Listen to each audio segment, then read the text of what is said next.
Hello there, and welcome to Tales of the Force, a place for fans to tell their Star Wars stories. Joining me today is a husband and wife duo, Mike and Kat. Mike is a PhD trained astronomer-turned-developer that stumbled into the Star Wars fandom as a kid when he ran out of space science at the library. His biggest jump into the fandom was in 2005 when he joined liningup.net to camp out for Revenge of the Sith outside of Grauman's Chinese Theater in Hollywood for a few weeks. That would propel him toward attending many San Diego Comic-Cons and Star Wars celebrations over the years. It was at those cons that helped him meet and get to know his now wife, Kat. He can be found on the Old Switch-a-roo Podcast with his lifelong friend, Jaymo. Their podcast explores all the retro games on the Nintendo Switch online service. Kat is an Aussie expat who loves Star Wars since she bought her mom the VH set for Christmas in the 90s. She's a cosplayer, sewist, and avid cross-stitcher.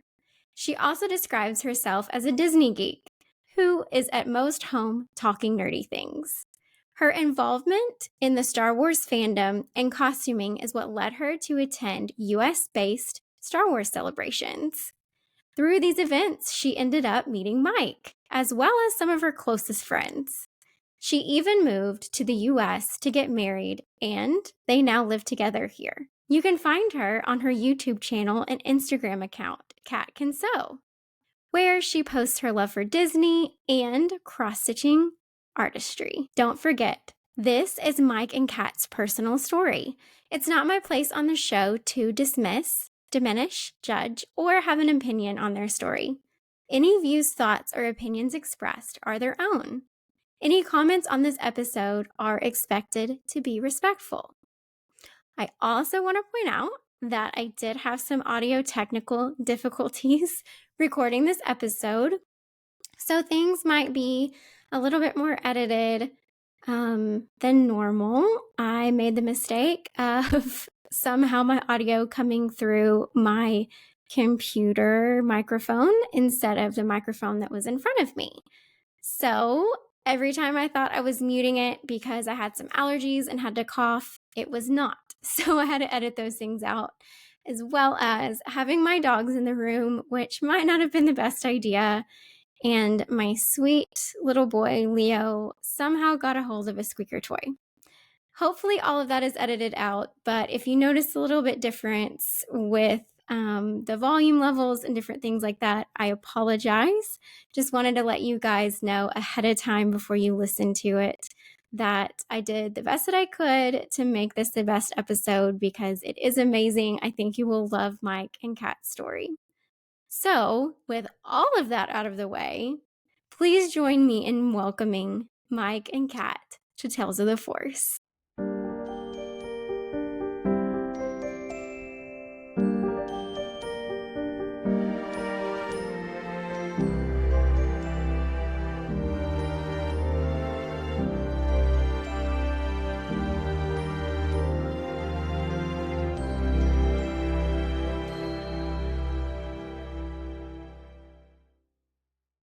Hey guys, how are y'all doing today? Doing Good. well. Good. Well, first of all, I just want to thank you guys so much for coming on and taking the time out to talk to me about like your Star Wars story and everything. I'm really excited for everybody to hear this because it makes me happy what I've heard. So, I'm excited to talk about it all. So, thank you guys so much for coming on. Thank you for having Glad to me. be here. Oh, yeah, of course. I'm super excited. So, I guess we'll start with Mike first. How did you get into Star Wars and the fandom? So I got into Star Wars because I actually am one of the few people, I think, in science that is also a Star Wars fan that went from science to Star Wars.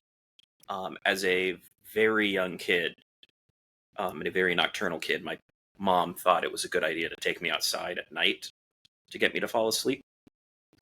And instead I just asked questions, kept asking questions, and just sort of consumed any information I could get a hold of. And so somewhere around 5 or 6, I had sort of exhausted the astronomy videos at the local library, and kind of just started going for things that just had space stuff in the title. And so that brought me to Star Wars that way. Because it had star in the name. I wanted to check it out. And so that got me initially into Star Wars with the movies at a young age, and then into the books in the mid to late 90s. So I was already going through those at the same point that the original trilogy re-release came out. I had already gotten into Star Wars and everything just before then. So that was my in on Star Wars, was I ran out of science and went to some science fiction. Gotcha. I guess it's a normal progression. Everybody else did the reverse way. It's like, I really like science. Yeah, it's science I really fiction like and then to science. Science fiction. I'll go do science. I did it backwards. Hey, whatever works, right? So, what exactly do you do within your field? I'm trained as an astronomer. That's what my PhD was done, looking for planets around other stars. But That's awesome. My day-to-day stuff is working as a developer, supporting a lot of the current science going on that. Oh, that's so cool. I could ask you 5 billion questions about that. I've always been interested in space and all of the things. So, I love it. That's so cool. I love to sort of combine them. That's really neat. I did an April Fool's paper a while back, which was basically doing the math of whether or not an upcoming telescope I've been working with could detect a planet being destroyed by a Death Star. I never called it a Death Star, but it was very evident what that was. You're like, I'm not saying this, but this is kind of what I'm saying. And is anybody going to catch that this is April Fool's or not? They did. I did use the term ultimate power in the galaxy in the title. So some people knew it was a Death Star paper from the title. Others got much further. Before they realized it. Yeah. Oh, that's awesome. That's so cool. I love how that like intertwines, but like it is very different because it's like sci-fi and then like real life science, but they probably definitely inspire each other, or, to that extent of wanting to discover new things. And then sci-fi probably uses, or it has used, a lot of things from real life. Yeah, and there's a fair amount of shorthand used of things like, I have seen publications refer to Tatooine-like planets because they really just want to say it's a planet around two stars, and it's kind of a quick cultural shorthand of, you say that, people know what you're talking about. So it is kind of interesting to see how those overlap. If you try to explain it in official terms, someone like me would have absolutely no idea. I'd be like, what does this mean? And then I'd have to Google it and look it up and, figure out what was going on. So for people like me, we appreciate those references. Yeah, it makes it a little bit easier. Even within the field, for things that the entire audience is in this field, the references still show up. So yes. Oh, I love that. That's so cool. I don't know why. It makes me kind of think of like Big Bang Theory a little bit. Like, I know it wasn't astronomy, but just like how everybody loved and had like different pop culture references to things. And, I'm sure how it is very frustrating for like the common public to say things and you're like, that's not how it works. That's not how the Force works. No. Yeah, there's pick and choose on which things you worry about the science on. That's fair. But has that made you interested at all, even when you were a kid, the planets in the Star Wars universe? Or do you get excited when something new is released within Star Wars that has to do with like a new type of planet, obviously within the Star Wars universe? But I think the only spot that I kind of think that it probably plays that sort of role is that I have always found the central premise in Crystal Star fascinating, which is the idea that it's centered on a space station that is orbiting around a white dwarf star, which is really, it's the remnant of a star at the end of its life. Yeah. And so there's no longer any processes going on to produce energy. All that's happening is it's just cooling off. And it's very dense and very hot, but it's just cooling for the rest of time, basically. And so in that, it's that around one that is basically reaching the point that it is turning into like a giant crystal as it cools, that is then doing all kinds of weird things. That has always stuck with me as cool. And I do not think that that book had a tremendously positive reception otherwise, but it's one that I enjoyed. Hey, we all have our things that we enjoy and that other people don't, and that's Yeah. okay. There's nothing wrong with that. And I know that you spent also a lot of time, um, which not everybody has had to do, but standing in line, Yeah. waiting for the movies to come out.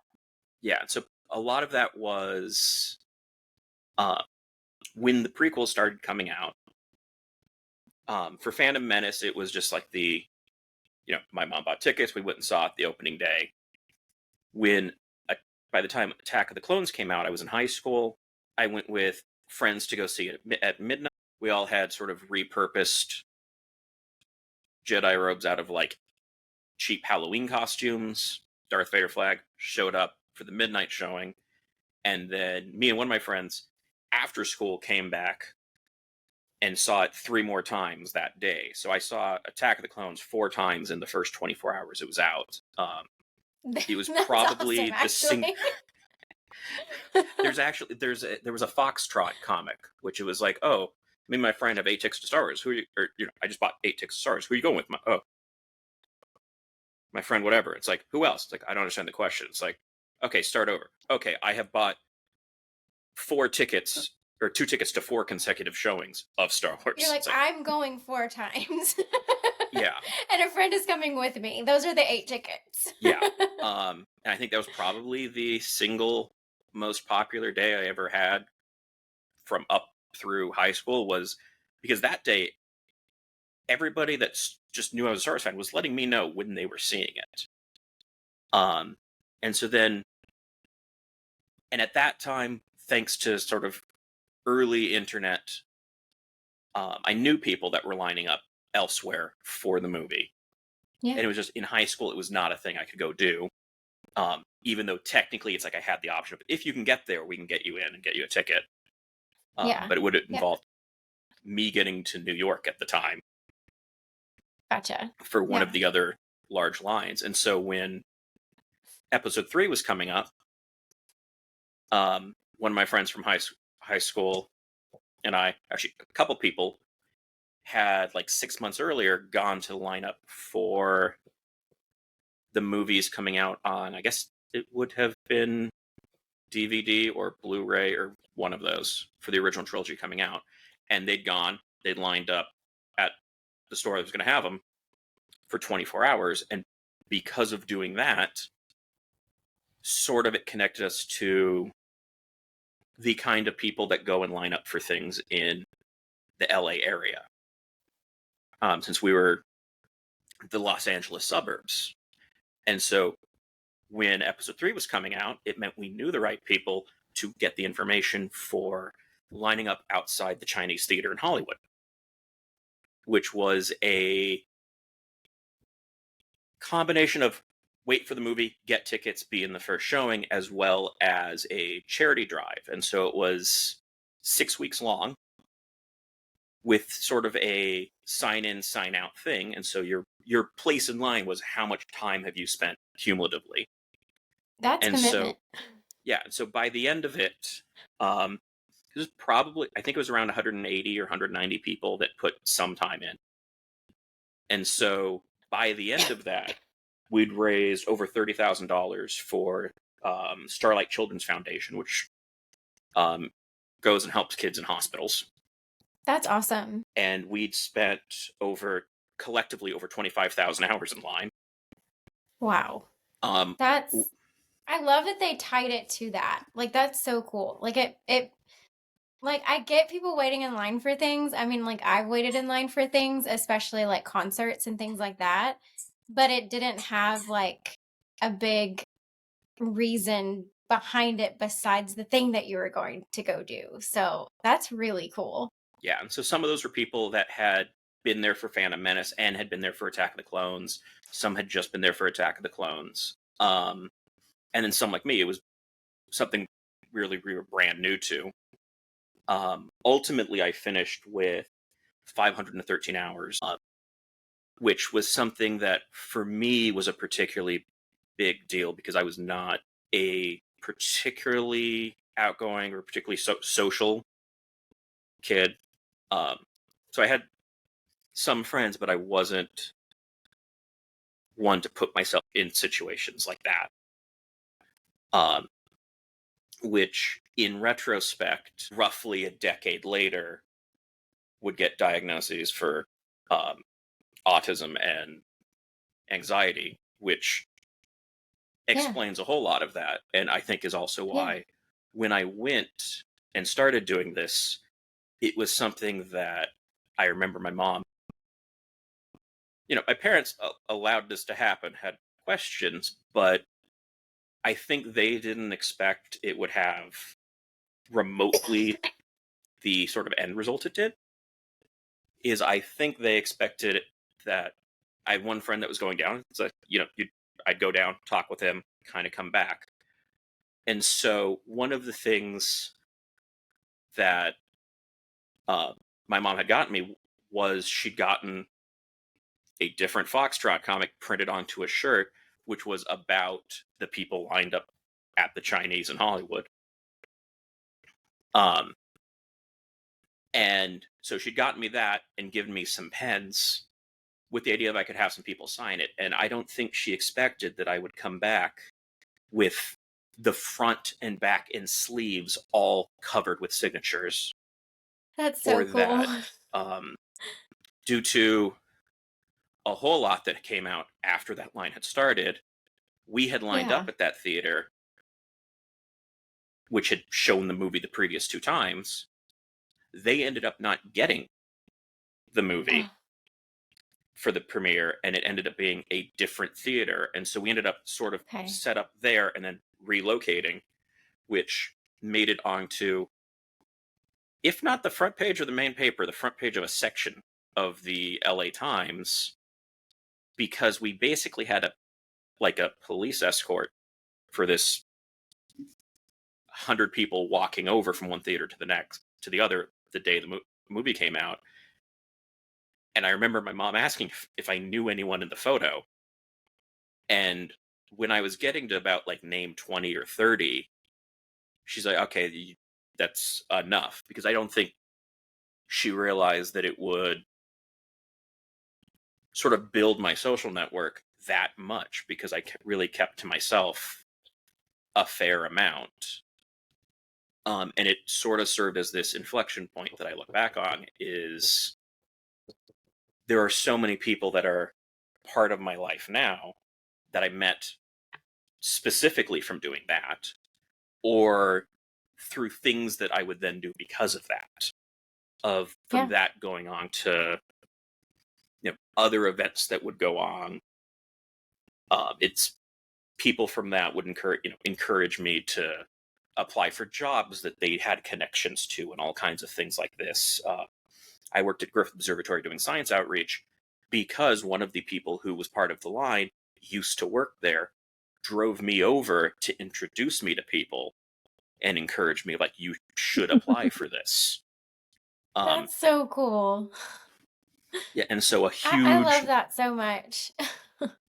It's just and I feel like people, especially in the 80s, especially people who are in maybe late 40s, early 50s, got so much flack, really a lot of flack, for being nerds or liking science fiction or liking Star Wars, and that being everything that they really liked. But it builds so much of a community. You have friends and you can talk about things with them and you can relate things to that. Like that is just such a cool piece to me. And I just never understood why, even when I was a teenager or I was younger, and people would be like, oh, that kid likes this, like, and make fun of him. Like, I never got that. Like, I always thought it was so cool to be passionate about something, and it was never silly to me. It was interesting in so much as certainly part of it is because we would still get flack about this, but part of it is then people would realize, oh, there's a charity aspect and be fine with it. Or Yeah. I always use the example of nobody acts particularly weird about people that tailgate for sports. And it's like, you have a ticket Right. for, you have an assigned seat in that stadium already, but there's a lot more to that experience. And that is what I compare it to a lot. Yeah. Where I'm like, I've spent more time tailgating for sports than I have waiting for movies. Yeah. It's just a lot more concentrated into a couple times. Yeah. And then Yeah. sometimes I think it's just people have sort of knee-jerk reactions they don't really think about. So for Revenge of the Sith, after the movie came out, there is an IHOP that a large number of the people went to. Because we were in a theater that I think seated something like 800 people.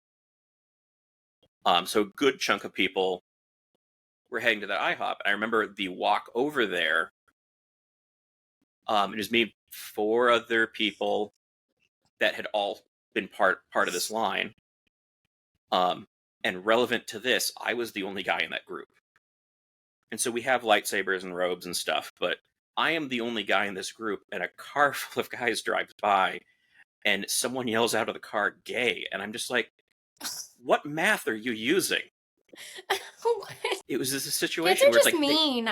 Kids are just mean. Yeah, it's like he had some knee-jerk reaction to this, and it's like, They're just jealous. I am very clearly in a better situation right now mathematically than you are. Yes, just jealous. And it just wasn't thought out. No, I love that you went to an IHOP though, because like the only midnight showing like experience that I remember really as a kid, or not a kid, but as a teenager, was Return of the King. And when that came out and everyone dressed up, like my mom made me this amazing costume, and we went to, I think it was a Waffle House after that, and it was just a bunch of kids dressed up like Lord of the Rings, and some kids like literally barefoot with like something fuzzy glued to their feet to look like, hobbits. But yeah, that I mean, like I have that fond memory, so I can only imagine that like exponentially the hours that you did and the people you got to meet. Yeah, and there was the community. the situation that was the most surreal for me was because I graduated high school a couple years earlier. One of my high school English teachers was also had joined part of the line at one point.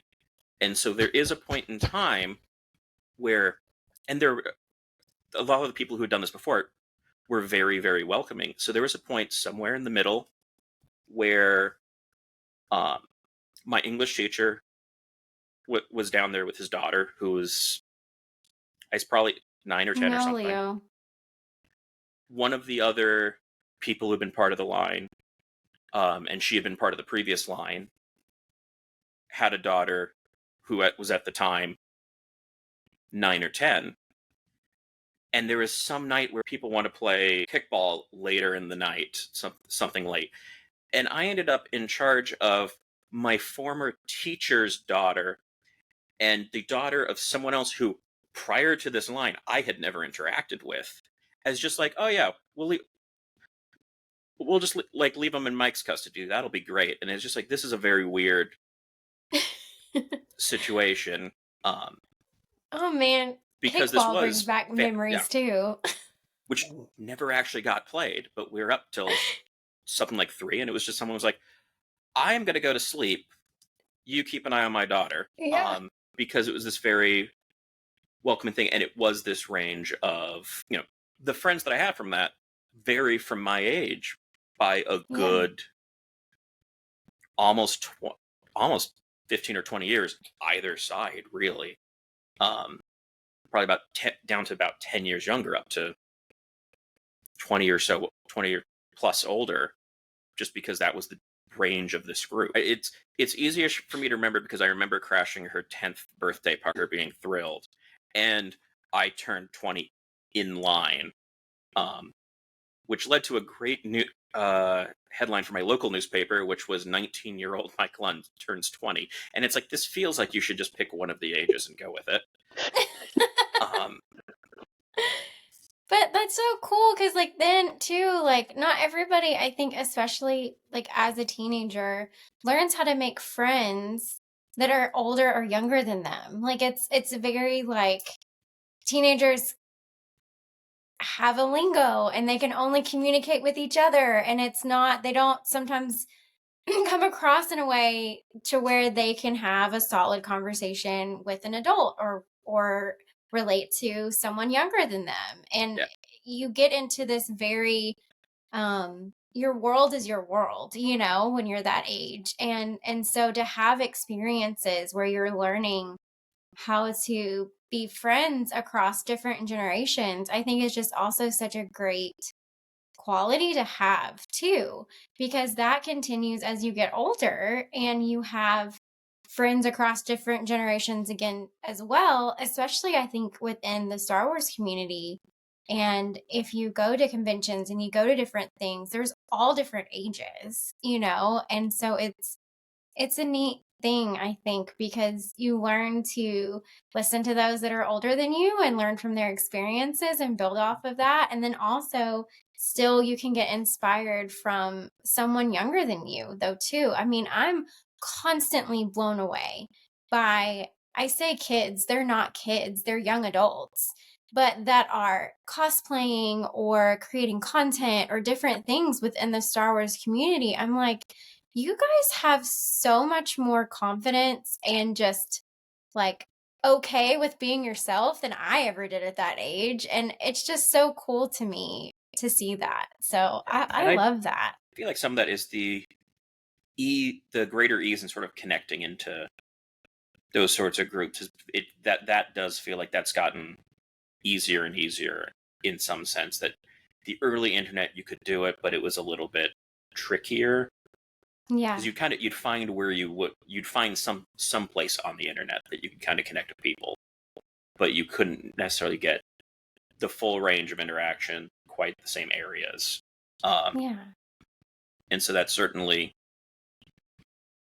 at least for me, it also helped to then have the right sort of encouragement. Like, I used to go to San Diego Comic-Con, and there was a stretch after 2005 where I would go and just doing whatever I wanted, wandering around. I couldn't last more than about an hour without running into someone I knew there.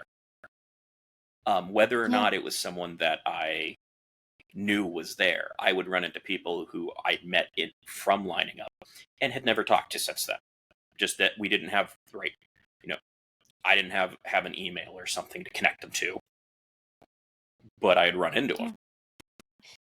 And that's how you guys met too, which we will get to eventually. Yeah. Because I feel like that's kind of like the next phase of your story is going to conventions.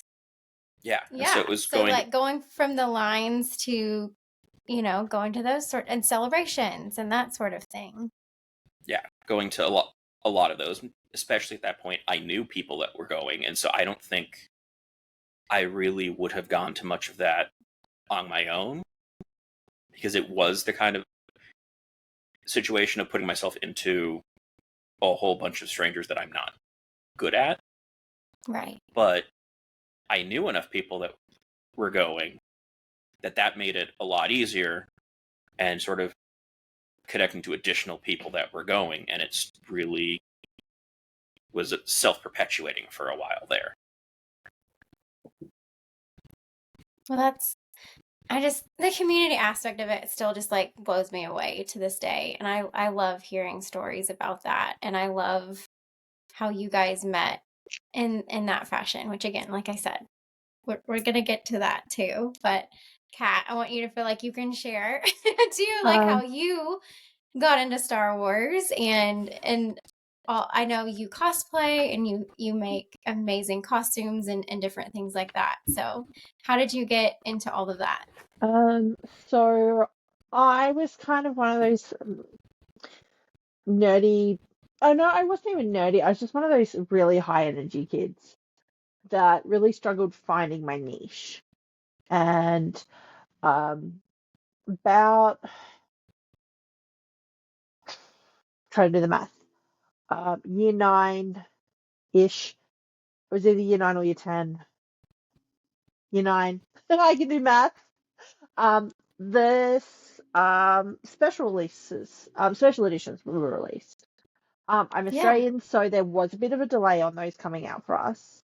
But it was also about the same time as I was getting into like fantasy novels and things like that. So I kind of went deep into the reading.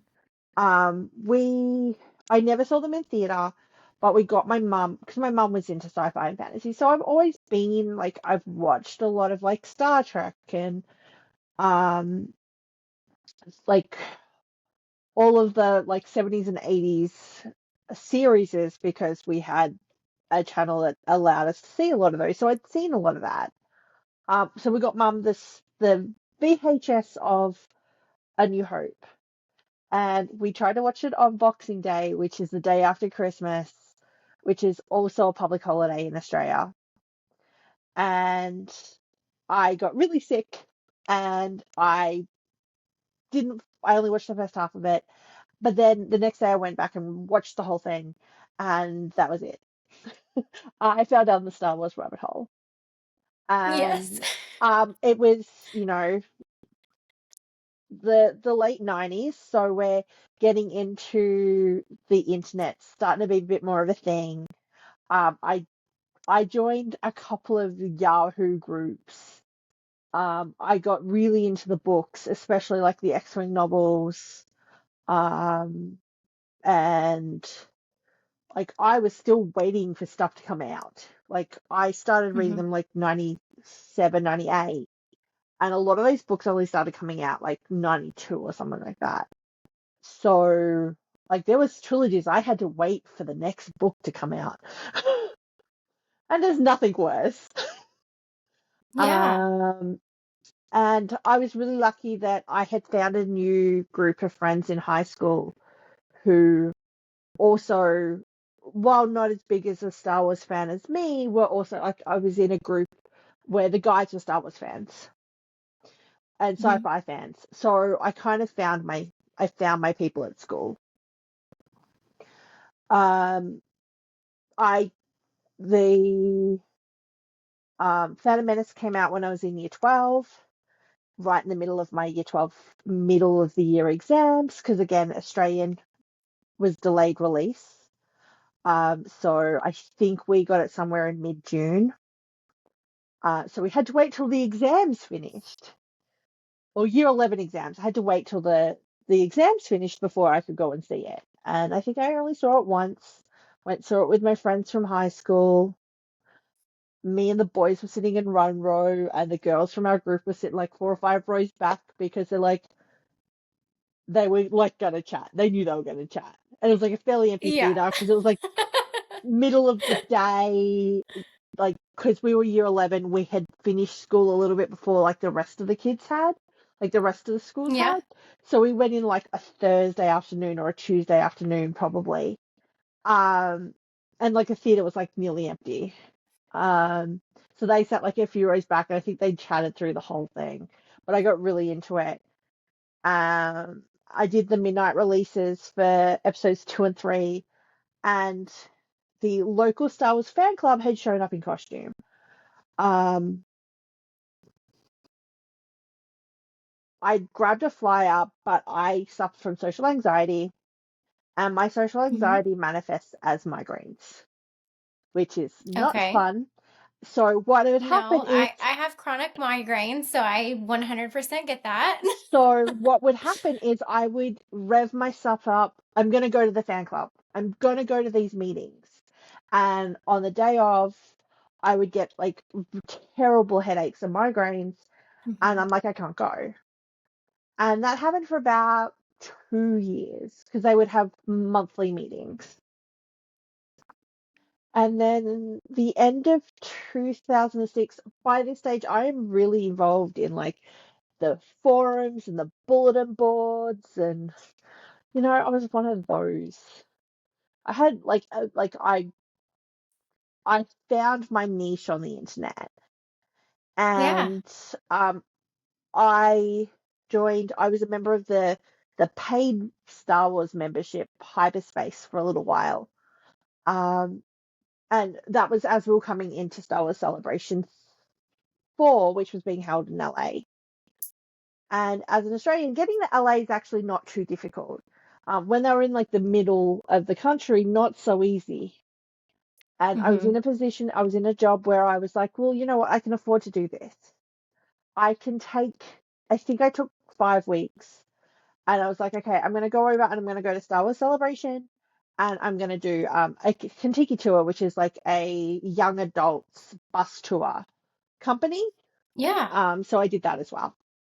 But I came over to my very first convention. I'd never even been to a local convention in Melbourne. I went to my very first convention in another country. At this stage, I'm not into I'm not really into like in-person fandom. I'm not into the costuming. But I came to my first ever Star Wars convention and my first ever convention, and I loved it. Yeah. I made friends with some other people from Melbourne who were members of the fan club on the bulletin boards. And I actually met them at the convention, which was insane because, one of them literally lived 10 minutes away from me. I met him in another But you country. hadn't met them until you were over I here. met them in another country. Oh, no, they probably lived about 40 minutes away. I think they lived a little bit further away at the time. Yeah. But yeah, like I met them in another country. Um, and because I was Australian and I knew I was going to catch up with some other Australians, I had an Australian flag pinned to my bag. Uh-huh. And because of that, coming out of one of the panels, I had another Australian who I'd never met before. She's like, "Oh, you're Australian. I'm going to go meet some other Australians. Come with me." So I'm like, sure. Like, it was kind of one of those situations where you're like, you know what? This is never going to happen again. Like, I'm going to say yes. Yeah. I'm never going to meet these These are my people. people. It's But good. it was like, I'm also like, I'm never going to meet these people again, right? I was Yeah. running on like third day of like no voice because I didn't bring a warm enough jacket. Because I'm like, Oh no. it's late May. It's going into summer. It's going to be warm. Nobody warns the tourists that after the sun goes down, LA gets really cold. It can, yeah. Uh, like Yeah. like it's a 10 to 15 like degree Fahrenheit drop. Yeah. They don't tell us that. So I had a light jacket, No. but I didn't have a Even us heavy in the jacket. US, they don't tell us that. They Yeah. don't tell us that either. I remember one time I actually grew up going to California over the summers for a while, and we went to San Diego one time. We didn't pack any jackets, we had to go find like a shop that was open late one night because we were so cold and get like sweatshirts. So I feel you. I There's feel you 100%. my first 3 theme park jackets, like hoodies, were for that reason. Like, I did not bring a jacket, like a warm enough jumper with me. So yeah, I had lost my voice, but in doing that, the other Australians happened to be one other Australian, but the other Australian had been at the lining up stuff at the Chinese, and that's where I met Mm-hmm. Mike because Mike was there as well. Mm-hmm. More precisely, is I think Emma didn't know Caroline, who was the other Australian that had lined up the Chinese.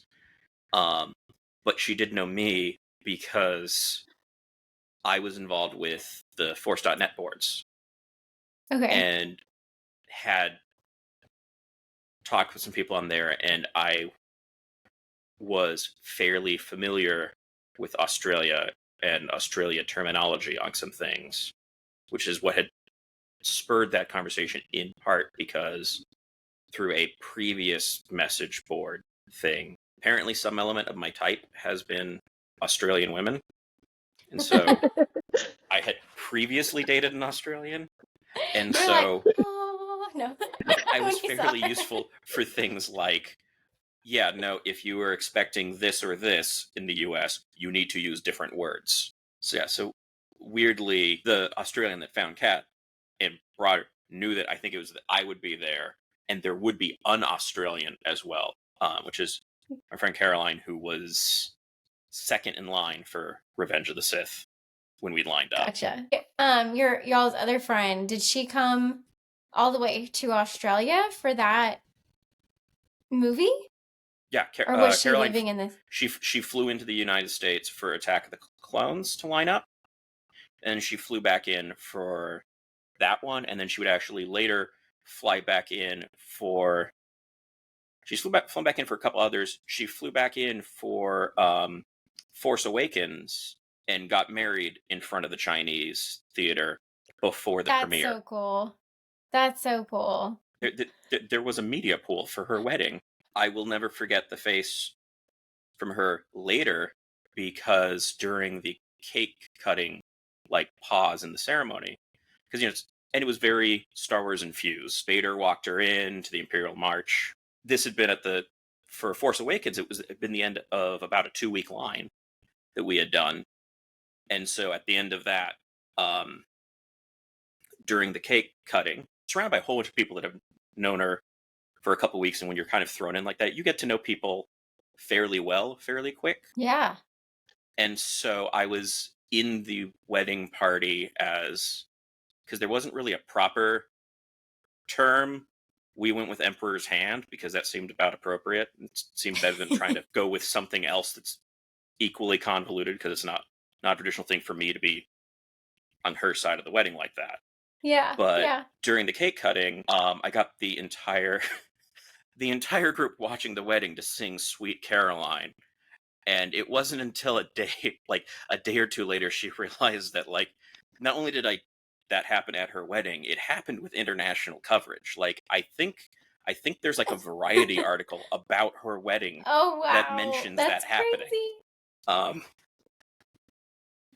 Kat, were you there at that or no? No, I wasn't. So they had talked about getting married in the US. I'm like, I need notice.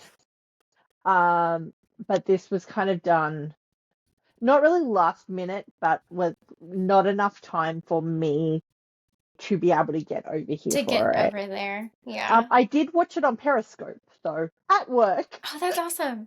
So I was That's I worked in awesome. a call center, and I was supposed to be a data entry, and I was like, and I was trying to sneak between the two screens, and my boss walked up behind me, and because I had my back, because the layout meant she walked past me. She's like, "What are you watching?" And I'm like, "I've got friends getting married in the US." And she's like, "Oh, Please don't be mad at me. no." I ended up with 5 other people watching this wedding. Oh my But like with gosh, our that's phones so ran, we just cool. like went and grabbed our phones because we weren't wearing. We didn't have to leave our headsets on at that job, so the Yeah. actual phones rang. But yeah, because of going to that event and meeting people, that's how I got into the fandom. So That's so awesome. And that's how you met your future husband, well, the crazy too. thing is it was 2007, so it's really before social media. Facebook was in its infancy.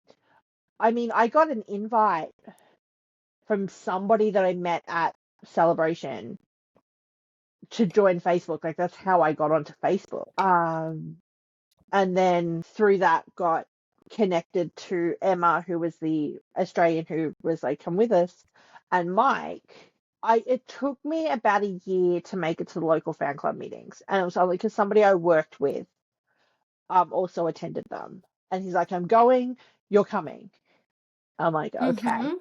And like he's like, other people, they will be there. Like the 3 people that I kind of spent the most time with that were Australian was Matt, Chris, and Chris. And they're like, Matt, Chris, and Chris will be there. Chris is like the president, so he's definitely going to be there. So I finally made it to local fan club meetings, which, I went to. I met some amazing people, discovered some of these people who I had met previously at jobs, as in, like, had been a customer and I'd served them. And in 2009, Melbourne has a science museum, Science Works, and they had a Star Wars exhibit, and I volunteered at that. And through volunteering for that, I got to meet the members of the Rebel Legion and the 501st. Mm-hmm. And I then joined the Rebel Legion and 501st. By this stage, I'm starting to do the Australian pop culture conventions. Yeah. And we would, as the Rebel Legion and 501st, we would attend, like, we would have, like, a fan space set up and, like, a photo Yeah. booth. So I Yeah. was doing a lot of those. I had some amazing friends that I made with that. And in 2010, or it was like about that time, but they had announced Star Wars Celebration 5 in Orlando.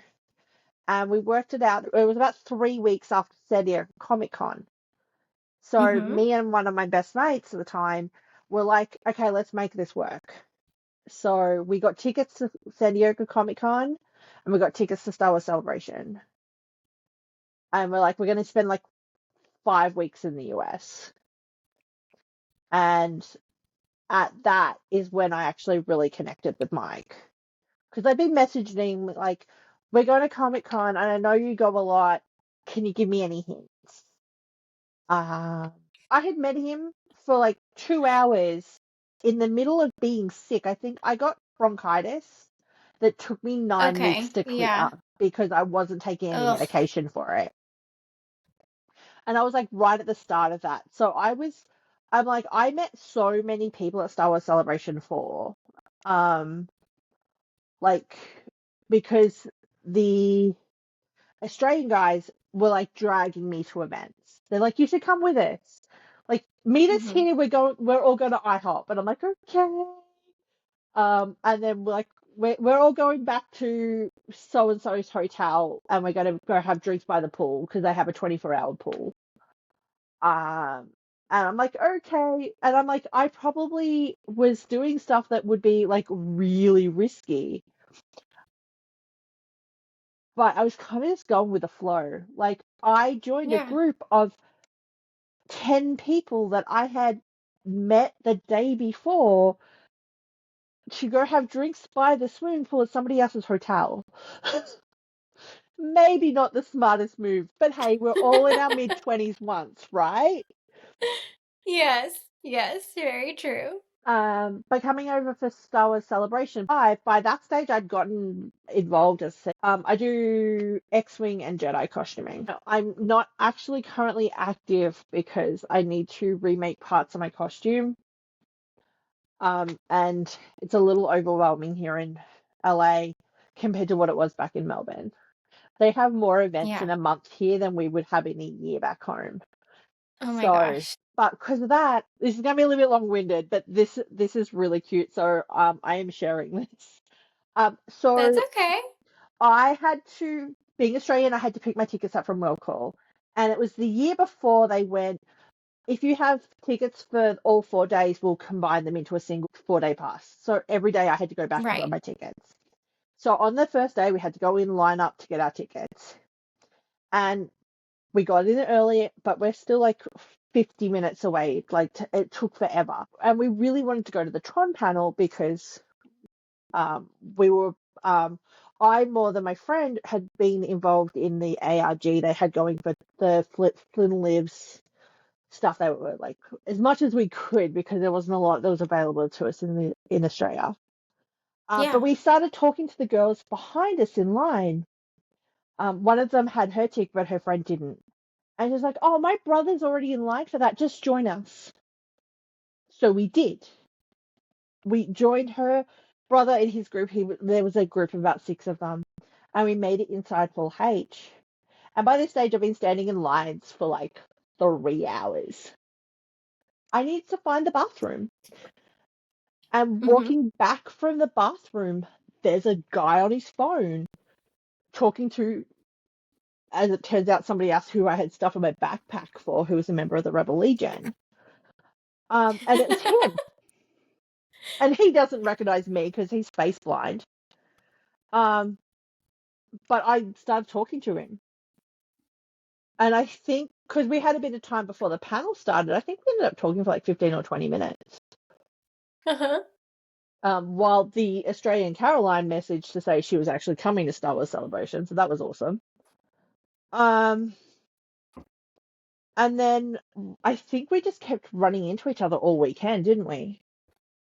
I think it wasn't even running into. It was intentional doing something. Well, I no, 'cause- remember, and part of it was the She's oh, like, you want to. I was running into you. He's like, oh, no.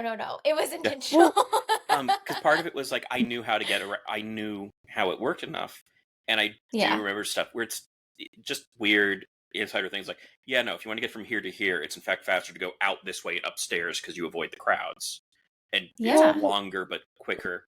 And I definitely remember just kind of walking around the exhibit hall, and I mentioned I used to be able to go to Comic-Con, and I would just always run into people. And I do remember saying this, having said this to her, and as we're walking through, a little bit later, there's a giant costume that has a couple handlers trying to turn around, and I think it was War Machine. It was some, large suit, and the suit just kind of turns around, and you just hear from in there, Mike? And it's someone that I knew from having done the lines, who does really good costumes. Yeah. Well, after the Tron panel, I went up to do booth duty for the Rebel Legion, and right next to us is the Fan Force booth. And he came up and started talking to the guys on the Fan Force booth. And we started talking about the Tron ARG. And he's like, oh, they're doing a thing. You've got to be on Twitter. So I went back to the hotel and connected my flip phone to Twitter so I could get the info. But then he was also texting me the info as well. And I managed to get into the event for that night. And my friend who I was there with, his phone wasn't on US roaming or whatever. So I had been trying to contact him to go, hey, I have a second ticket if you want to join me, but it didn't work.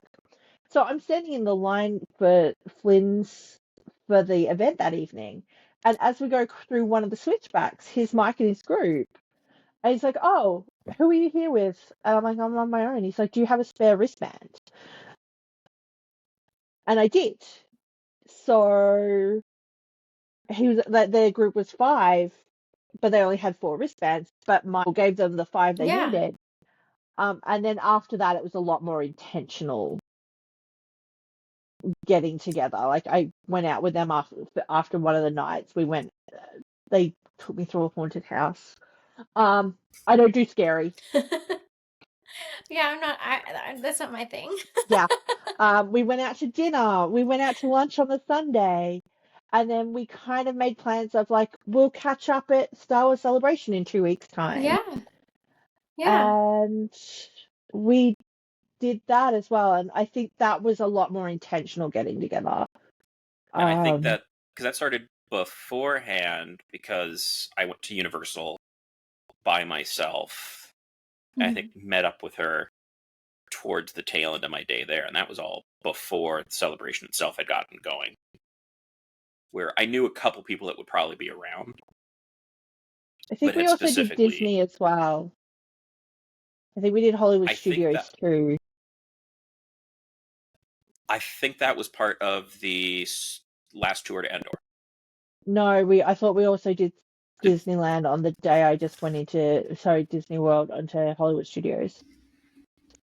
It's been a while. I definitely also have. Yeah.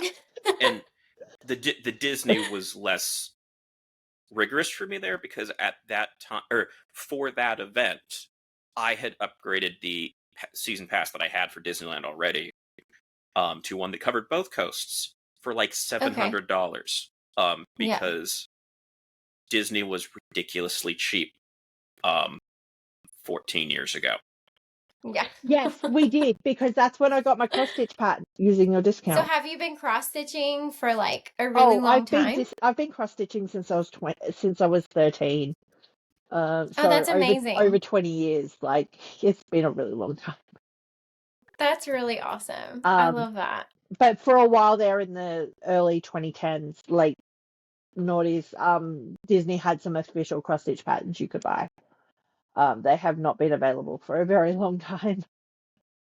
But you're like, I have them because I was there. Well, I have 2 of them, and I have Yeah. stitched one, and I really need to stitch the other. How many years between that and then you guys actually like getting married? Between that and us getting married was 8 years, but 8 years? Okay. yeah, but we got together at the end of that, kinda. Okay.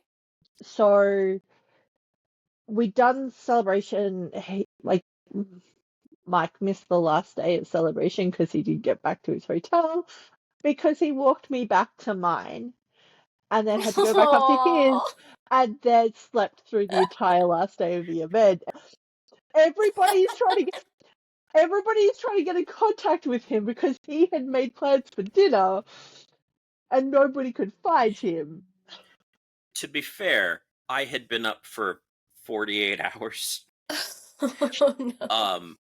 And there was a lot going on. And like I said, it's a situation where like I was leaving parties I was invited to go to other events, and I'm like, I'm not invited to parties normally, let alone multiple parties at once. Yeah. And so Yeah. part of that had been being there. Like I left a party to go get in line for Jon Stewart interviewing George Lucas the next morning. Because, I mean, why would you not do that? Honestly, I went in part because 2 of the other people I was there with, one was Caroline and the other was someone else I met when I lined up for episode 3. And I'm like, they are not going to let me live down if I don't go. And I'm like, I'm kind of okay not going personally. I think for me, the books ultimately had a deeper impact to what Star Wars was to me. Yeah. Yeah. But it's like, okay, they're going. I kind of need to go. Yeah. And Kat showed up from, I think, a 501st of dinner. Yeah, it was the Eventually and 501st joined us. bash. And I had impulse bought a Star Wars poker set that I was then lugging around for the rest of the night through the next day. Which I do not necessarily regret as a purchase, but it was not strategically done.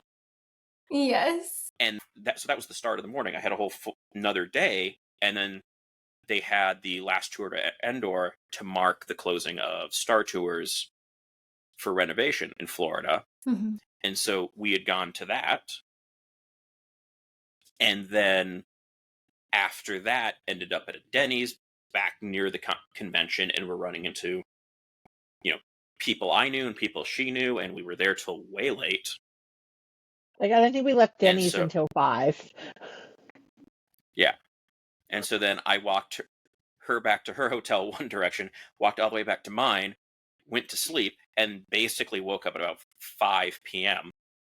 Oh, no. Which was just enough time to get my way over to a dinner with like 5 people, which was mostly me taking a group of Australians to an Outback Steakhouse. Sorry. It is a hobby I have. You're like, this is not it. Everyone's like, no, this is not it. It's wonderful because I do this a lot, and I partially enjoy it because Outback Steakhouse is like if you did a Mad Libs with Australian slang but didn't know what they mean.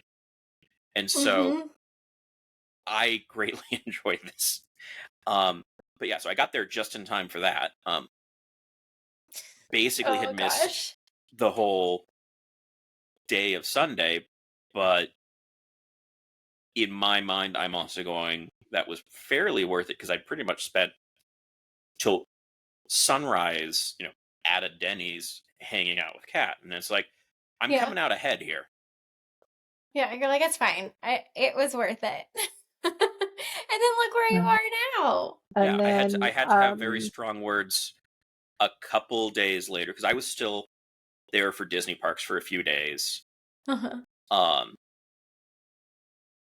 And at some point had to have very strong words with our common friend Caroline. I think I really need to say something to Kat.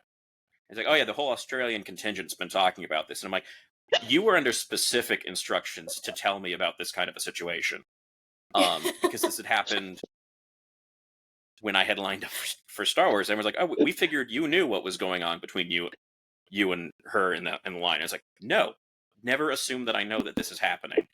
Please tell me." And so I was rather annoyed. It's like, I told you to tell me if this is happening because I'm not gonna know. Yeah. Because I was not at all aware. So I don't know if anyone was saying anything to Kat, but no one said anything to no, me. they weren't saying anything to me either. I was also in the dark. But everybody else from the outside looking in was like, okay, we know something's going on. Yeah. They might not even know it yet, but so before I flew home, I did 4 days in Disneyland after that, because I'd been in Orlando, so we'd flown back to Disneyland. And Mike joined me for a couple of days in Disneyland because he had the annual pass. Mm-hmm. And it was 2010. We had the book on Hidden Mickeys, or Mike owned that book. So we'd had it in my bag because I always carry a backpack when I go to the theme parks. And he forgot it in my backpack on our last day. So we had to make plans to catch up before I flew out of the country. Convenient. And the friend I was there with, we'd hired a car. We were going to go up, check out like Hollywood. We did the Chinese theater and stuff before driving to the airport. And Mike was like, well, I can meet you at the Chinese. And we did. And he told my friend Daniel you told Daniel to like give you 10 minutes or something, right? I don't remember doing that. I think there was something else that I had for you in my car that I used as an excuse, yeah. And that's when he told me he liked me. As I'm about to get in the car to drive to the airport for a 15-hour flight home. Timing may not have been impeccable. But it worked, clearly. Yeah. So yeah, we did the long distance thing for a while. I came out for the Star Tours relaunch. I got to meet his family on that trip. I got to spend time with nerdy friends, which is always good. I think that trip also had Star Wars in concert. Yes, it did. Oh, those are amazing. I love those. Because that's when they were that doing was those. Another big event, and because it was local for me, it's like I knew a ton of people that were there to then go get food afterwards, kind of stuff. Yeah. What did your families think? Like with the distance and different countries and everything? I mean, my family had been through this before, so I think they rolled with it. They were like not surprised. I think my family was a little more cautious. I think they were expecting it to not go anywhere.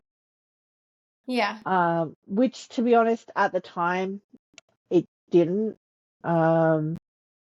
Distance is hard. Distance when you're both students is harder because you don't have the money to travel. Yeah. So we did have a breakup for a while then, but then we came back to fast forward to Star Wars Celebration Anaheim in 2015. Yeah. And I was connected with Mike, and I'm like, we need to catch up and like have an in-person chat because I'm like, this has never really been resolved properly in my brain. So that in-person chat to like resolve the relationship from 3 years ago involved us getting back together. And he got to meet all of my Australian friends because I think we had a group of like 30 or 40 from the Melbourne costuming groups for that event. Plus a couple of ringers, which was our friend Caroline and her husband, or fiance at the time. And I think a couple of others from interstate as well were like included in our Victorian group. Yeah. And then, so you got back together after like wanting to have a conversation face to face.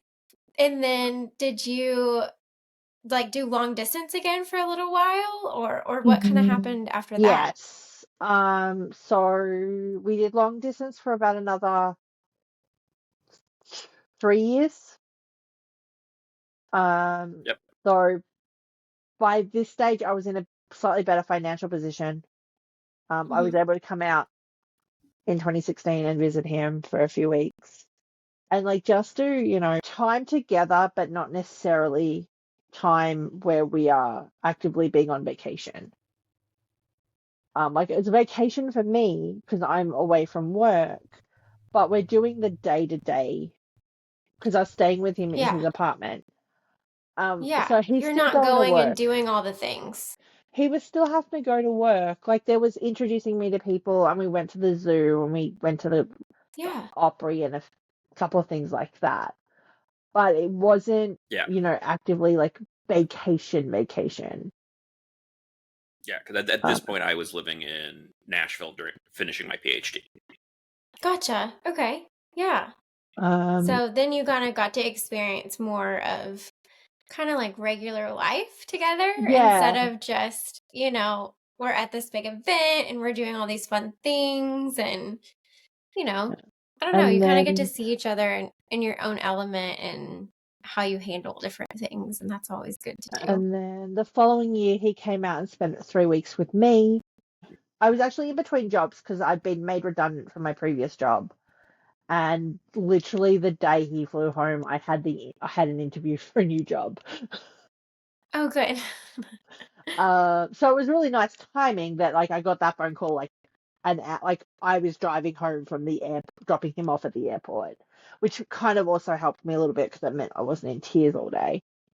But that's Yeah. when he got to meet my family and meet some of my non-Star Wars like friends. We did a little bit more vacation-y things like that, but we did spend like some time with my parents because my parents lived like 5 hours away from where I did at the time. Yeah. And that's when we started the process for getting me out here. Yeah. Which And then did you live here for a little bit before you guys got married, or how did no, that work out? we got married in 3 weeks. Okay. So when I came out here, the only thing we had for the wedding was my wedding dress. Okay. Yeah. As I said, cosplayer, I made my dress based on Mara Jade's wedding dress from the Oh my gosh, Union that's comic so from the cool. Union comic book. So yeah, no, my wedding dress is based off Mara Jade's wedding dress from the comic book. So we had that. That was the only thing I think we had actually planned for the wedding when I Yeah, moved because here. it was the visa that she was coming in under. Basically, you don't know when you're going to get it, and then when you get it, you have 90 days, I think, to enter the country and get married. No, you've got 6 months to Mm-hmm. enter the country. You've got 90 days to get married from entry. Okay. In either case, it came through with just the right sort of timing that it allowed her to come into the country, or she could get into the country at the start of May, because she was very dead set on, because the timing of Star Wars Celebration Mm-hmm. for C4 that we met at was marking New Hope. Mm-hmm. It was the weekend of May 25th. And so the night we had met on May 26th, 2007. And so, Hey, and it's May 28th that we're recording. yeah, and Yeah, we so had we were able to our set up. anniversary was on Sunday. Aw, happy anniversary! A couple of days late. Yeah, and so we were able to, in 3 weeks, put together a wedding fairly quickly, given that basically, and the logic was to have the wedding in LA because I Mm-hmm. was not expecting everybody, all my family's in California, and California was going to Right. be easier for her parents to get to. So we actually had the Yes. wedding in LA. And to pull all this off, it actually meant that she basically flew in and was picked up by my parents at the airport to get to a motel while I still had to travel back so that we could be back both for a friend's wedding. It was actually one of the people that I met when he was a kid in the Star Wars line getting married. And so then I got back, was coming back out for that. It also gave us time to go kind of look for venues a bit, and then her to go back to Nashville with me. And then we because we had to basically solidify everything before, or as much as we could before leaving. And then had a couple weeks before we'd be back out for the wedding. And so was able to do a very my parents quick coming thing out. yeah, for her parents to have time to get there. Thankfully, like almost all of my family was able to make it on short notice. Fair number of the friends that I wanted there for a relatively small wedding, but it put it all together quite quickly to make that all It sounds work. like y'all did a good job, though. Yeah, like we were really lucky that we found a hotel that had like a meeting room and a courtyard that was available on the 26th of May. So we were able to do it on that date. My parents had already made their booking to fly out, and we were looking at a couple of dates because Mike had a conference in between. Mhm. The weekend of the 26th, and I think our other date was like June 6th or something. So my parents kind of had flights booked to cover both of those dates. And then, as I said, I already had the wedding dress, so my in-laws were holding my wedding dress for me in LA while we're in Nashville. And then I picked it up off them when my parents came in, and I was staying with my parents for a couple of days while we were like doing the last minute planning. Like we just went and brought glass bowls and things like that. We kept it really simple. Yeah, we were able to tap into the fact that my family was there, and so I think a day or two before it was like, because Kat was trying to organize a lot, it's like, we need to talk. We're having this where all my family is. We can offload this stuff, and so we were able to sort of pull in them for like the flowers were all fake, but there were paper flowers that Kat had wanted for like her bouquet that my cousins made. That's awesome. I had ordered some, and it makes it so much more special too. Yeah, I had ordered some, but they never showed up. There was like the delivery failed. So you know, the day before. Yeah, so like but they came through and they did it. Yeah, it's like the cake was made by my aunt because that is what she does professionally. I had a friend officiate that allowed us to sort of to structure that into both a fairly streamlined actual wedding and also one that I think was more reflective of us and our own vows and stuff. And yeah, I think that's so much more important. Music playlist for it, so which was Kat walking in to "Love Across the Stars." Aww. And then, so that's what her and her dad came into, and then the exit music was "It's a Great Big Beautiful Tomorrow." That's awesome. From Carousel of Progress from Disneyland. So yeah. Because Star Wars and Disney are kind of things. I love it. So yeah, it's been. That's so awesome.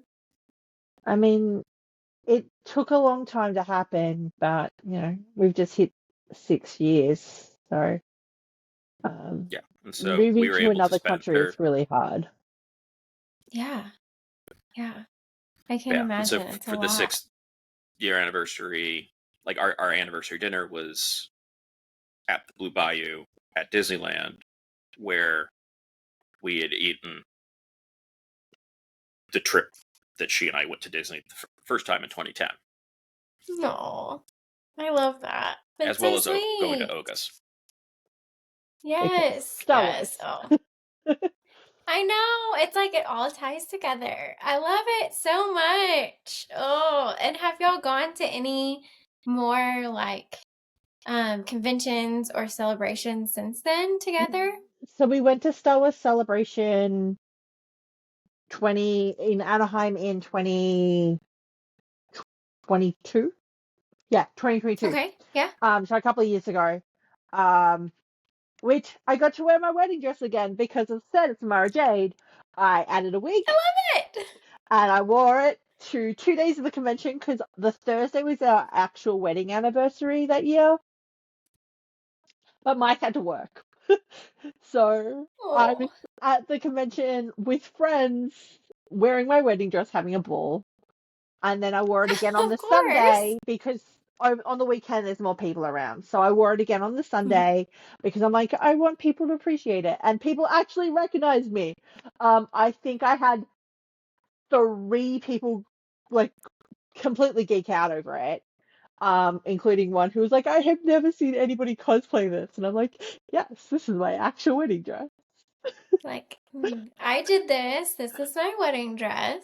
Yeah, so it's Oh, 2-piece. It has pockets, I love like it. because I planned this that it would get worn for cosplay. Because like if you're spending that much money on a dress, may as well make it so I can reuse it. And I'm a cosplayer. Yes. And pockets. I don't understand why there's not more pockets in women's clothing. I don't understand. I mean, I had to learn how to put a pocket on an invisible zip on a side seam Oh. because I wanted the pocket and because of the shape of the bodice, I needed a side zip because it's got an asymmetrical hem on the bodice. So I custom dyed the pink for the lace and um, yeah, I love it. The pink's a little bit too That's bright, awesome. but you know what? People recognize that costume. And you love it. That's all that I matters. love it. Like I need to like pull it out and give it a really proper clean. But Yeah. apartment washing machine's not big enough for the skirt. But I have friends who have a big enough washing machine that I really need to go, okay, I need to come over and steal your washing machine for like a Yes, day. do it. Mike, did you know what her wedding dress was going to look like, or was it a surprise? Yeah, I think it had been discussed what it was at least. We hadn't seen it, but I But think we had discussed you hadn't the seen fact, it. like at points I had discussed the fact that when I read the comic book back in 2001, I think I said, if I ever get married, I want to make this as my dress. Or I think I'll wear this dress because I wasn't really sewing at that time. Yeah. And then, it happened and I made that as a dress. That's so awesome. I love that.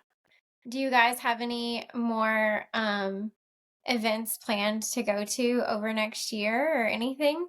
Not right now. We're trying to deal with my immigration stuff right now. We're kind of It's so much. we're at the next step for all of that for me. Oh, good. Good. So we just kind of want to get all of that dealt with before we start planning travel. I don't blame you. There was talk about going to Japan, but we just were like, you know what? Let's get all of this dealt with first, and then we can. It's overwhelming already to like plan any kind of a trip, and then when you have like other stuff that you have to deal with, it almost makes if you have something that's like outlying that you have to do or that's big or stressful, Yeah. it makes it hard to enjoy what you're doing, I feel Um, like. and then hopefully at Japan they'll announce the next US based one, and we can Yeah. make plans for that. So Yeah. work out how to That'd be carry my wedding awesome. dress in a suitcase across the country. Yeah. Oh, I hope I can see you in it one day. Maybe we'll end up at one of the same ones and That would be you'll be in it, and amazing. that would be amazing. That would be amazing. That's one of the things I love about doing this is I feel like I'm making so many new friends, and it's like the best thing for me because I love it. And they say making friendship, like new friendships as adults is hard. And I'm like, well, you don't know the Star Wars community because that makes it so much better. Some of my think best it's friends back in Australia I met when I was in my late 20s because I met them through the Star Wars community. Yeah, it really is such a great community. And I think it gets a lot of flack sometimes as not a good community, but I think anytime you have like people that are more outspoken than others, that can kind of sometimes always like make something seem like something it's not. But I feel like there's so many more amazing people than negative people. And so it's just, and everyone, it's like a big found family and community, and people support each other and get excited to meet each other in real life, wherever that is. And it's just really fun. I love it. I think social media kind of bleeds the toxic, like when somebody starts being toxic, the other toxic people kind of clamp on. But you get Yeah. away from social media, you get to the real in-person events.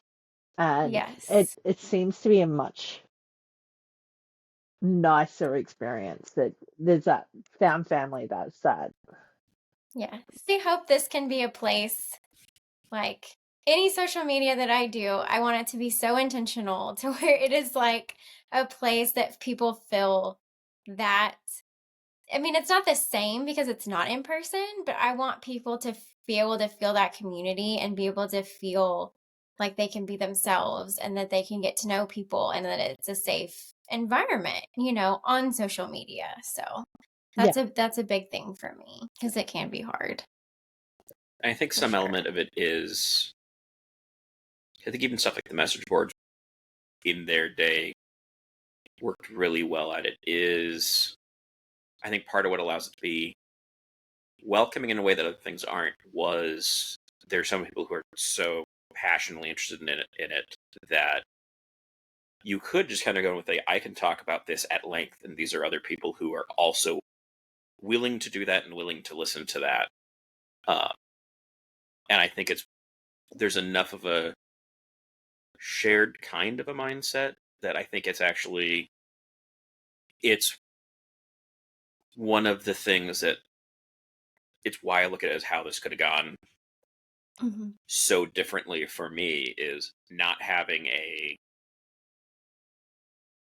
finding the right people where like I can talk a lot about these things and they will also want to talk about these things, and then you can sort of get better at dealing with people where you already have a lot more shared in common than whoever I happen to be in school with for years, for example, that were just different sorts of people. Yeah.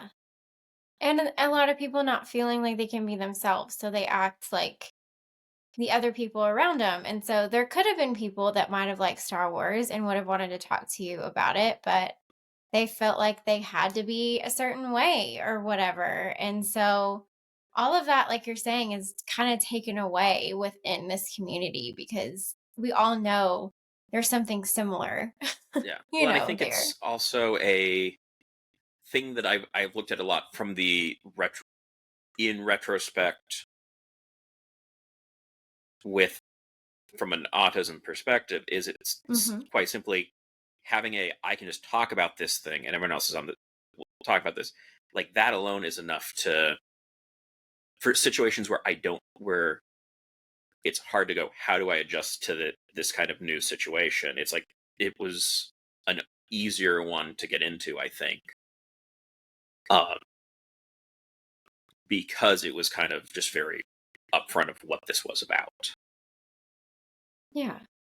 Yeah. There's less like feeling, I think, to need to mask anything because it's kind of like, your people in a way. Like we all like Star Wars and you don't have to hide that you like Star Wars or that you get excited about something that somebody else might be like, why do you get excited about that? It's just, I don't know, it's like freeing, I think, too. And it's freeing to be able to dress up and cosplay and, whether it's an outfit that maybe isn't a full cosplay, but it's something that you might not be able to wear on the, every day, because people will be like, what's that? You can do it there.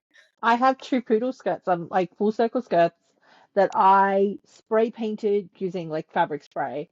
An Imperial Cog and the Rebels, like the Rebels Phoenix from the series on, because like Yeah. that was when like those movies came out, that I made for conventions. I can't exactly wear them down the street. I feel a little weird in them. Yeah.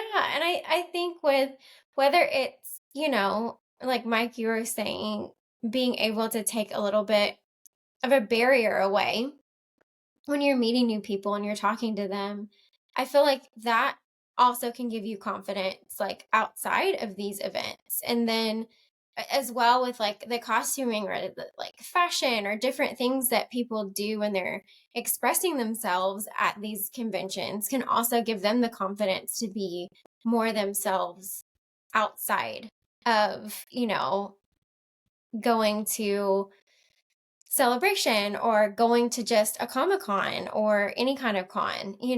I think it helps a lot of us feel more comfortable in our own skin and who we are and how we express ourselves, and learn how to have more confidence in the real world too, which I love that. Or at least it helps to find the people who are okay with who you are as you are. Yeah. I think even if it's not a confidence thing, Yeah. because I wouldn't say I have the confidence, but at least it's not an issue for the people that I associate with. Yeah.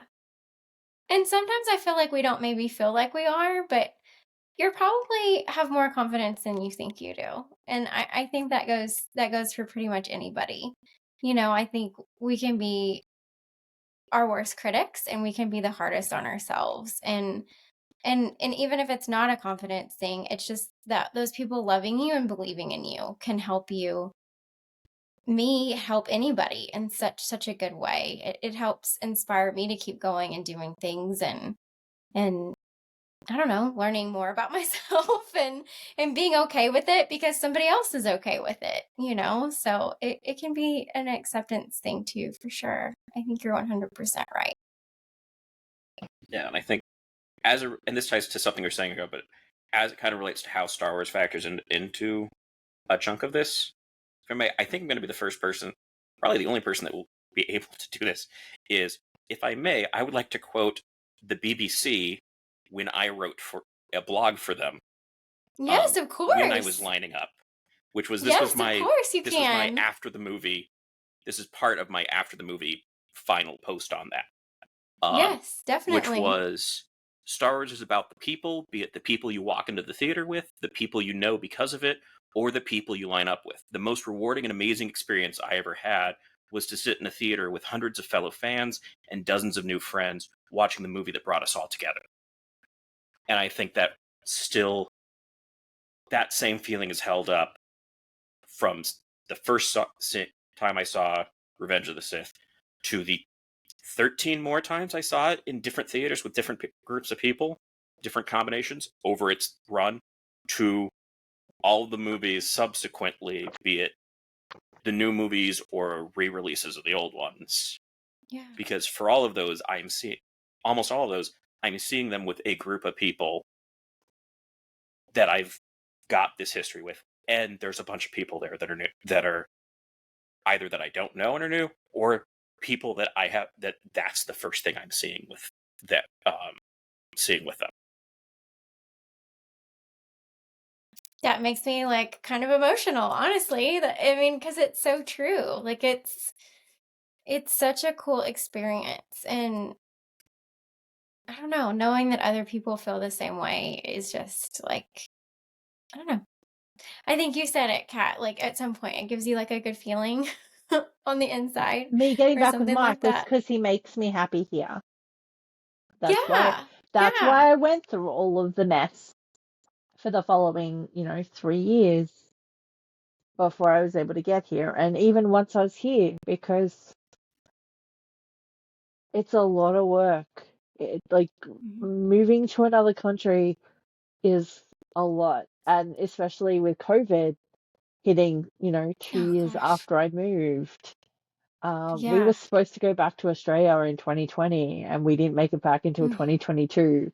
So from when I moved to when I got to go back was 4 years. Yeah, Uh, that's a lot, so long time. I didn't get to meet my niece until she was like 2.5. Just over just over two. I hadn't seen my nephew since he was 6 months old. Um, It's a lot. like moving, it's a big ordeal, and I still have stuff at my parents' place because we haven't shipped it here. Mostly because we do not. My parents have the space to store it. We do not. Yeah. But every time I go We're back, I come back gradually, with coming back with like 2 more suitcases of stuff. Yeah. Yeah. we're gradually moving But it piecemeal on yeah, and off if they have the trips. space, like there's no reason to like Well, either overcrowd where you are or like pay stupid amount of money to like have a storage we place. are So going to have to ship some of it because we cannot bring it on planes. Namely my lightsaber blade and some posters and my cross stitch frames are too long. They're 1.20 meters. You cannot post those. They are too long. So our first trip back to see her family and bring back stuff included her trying to bring back a chunk of costuming stuff. One of those included on that direction was trying to bring back her lightsaber hilt. So the blade is and that still in was Melbourne, but we have the hilt here. and security was really confused with that because she was taking it in carry-on, and so yeah. there was a whole extra search of what do you have in here. I was like, I don't think I Yeah. have anything, and so it was that. I'd put it in my suitcase 5 days earlier at that stage when we come Yeah. back from my parents' place back in Melbourne where I stayed with friends. I'd forgotten it was in there. And it's like it's interesting because like you don't think about it as much when you're flying from like Orlando to home or California if you're at, Disneyland, because I feel like those people had to be prepared. Like, look, people are going to be bringing lightsabers on the plane, and I remember flying back with ours from Orlando when it was a big group of us, and we had like I think 8 lightsabers were purchased between like our massive group. And so what we did is we had like all of our hilts, and then we put all the blades in like the boxes, and we took hair ties and put the hair ties around all the boxes so that it was like one thing. And that's how we got them all back. But it's like that wouldn't be a normal thing that you would see So like in another place. 2007 is when Master Replicas lost the license to make the blades. So people were selling those blades at Star Wars Celebration relatively cheap, at least cheap for Australians. And the people that I met, the guys I met, they purchased between the 3 of them 6 blades. Might have been 8. They just duct taped them all together.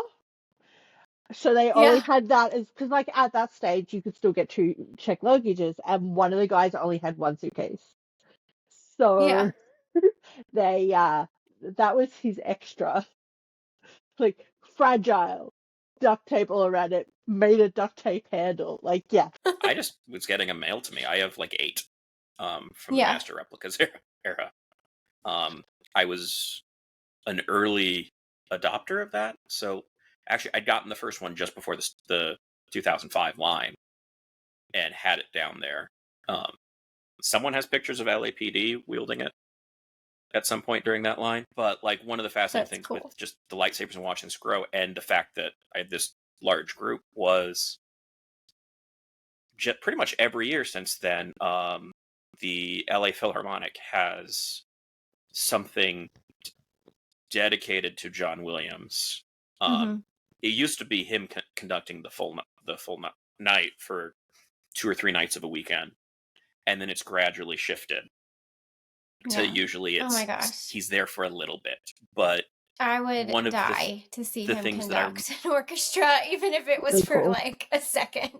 It would be worth looking up how that's gone for some of the last ones, because so when this started, when I started going to those, really what you would see is like the cheap sort of few dollar lightsaber like things, like it's a sword that lights up, but it's not Mm-hmm. a lightsaber.